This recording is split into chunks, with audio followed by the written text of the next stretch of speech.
Juga selamat datang ke video Faizal. Okay, hari ni sedap dah pukul 6 pagi dah.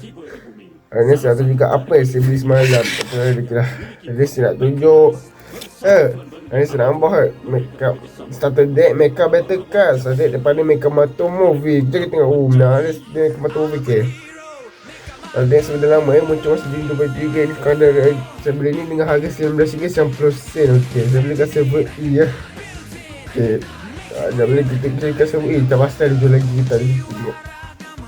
Oh, belakang dia ada kat Makeup Moto Movie ya. Jadi kita tengok ni. Okay, tuan ni semua kat berasal daripada Makeup Moto Movie. Makeup Moto Card ni kita masuk kita buka. Okay, kita tengok apa yang menarik.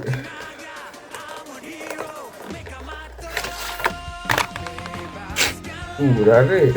Wah, kita buka dengan hari nak make. Okay, ini manual ya.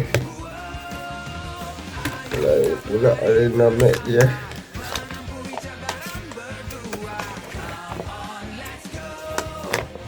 Oh, nampak arena mat ya. Oh, menarik.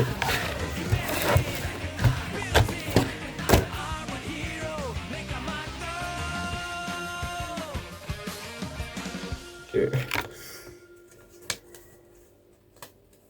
dia punya menu ya.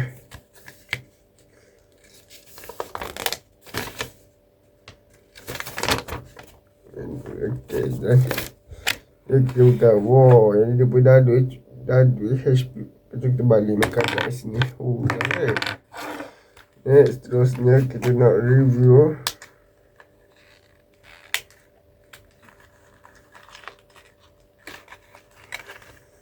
kat dia lah. Okay, dia kita tengok apa kita dapat. Okay, kita dapat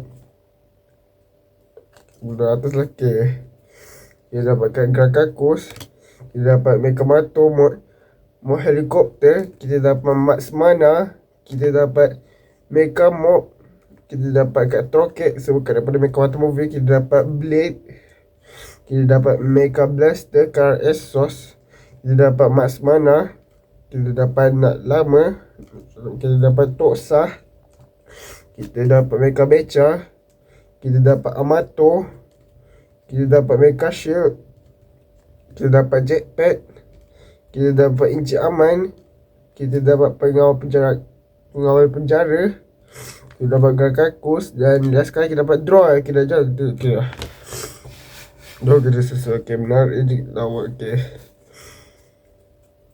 okay dah. Habis kita dah selesai. Itu je lah kot. Okay dah. Sampai sini video kita. Kadang-kadang dia nak beli selalu naik Makeup Moto. Betul-betul dia. Duduk Makeup Moto Movie. Cek ke kedai 7E je. Tengok dah lagi kita. Green harga RM19.90. Yang saya beli dekat 7E. Okay, okay dah. Sampai sini kita dah bahas mereka terbaik. Yes, next senamuk kat mobile lain pula. Okay, sampai sini kita kena bahas mereka terbaik. Yes.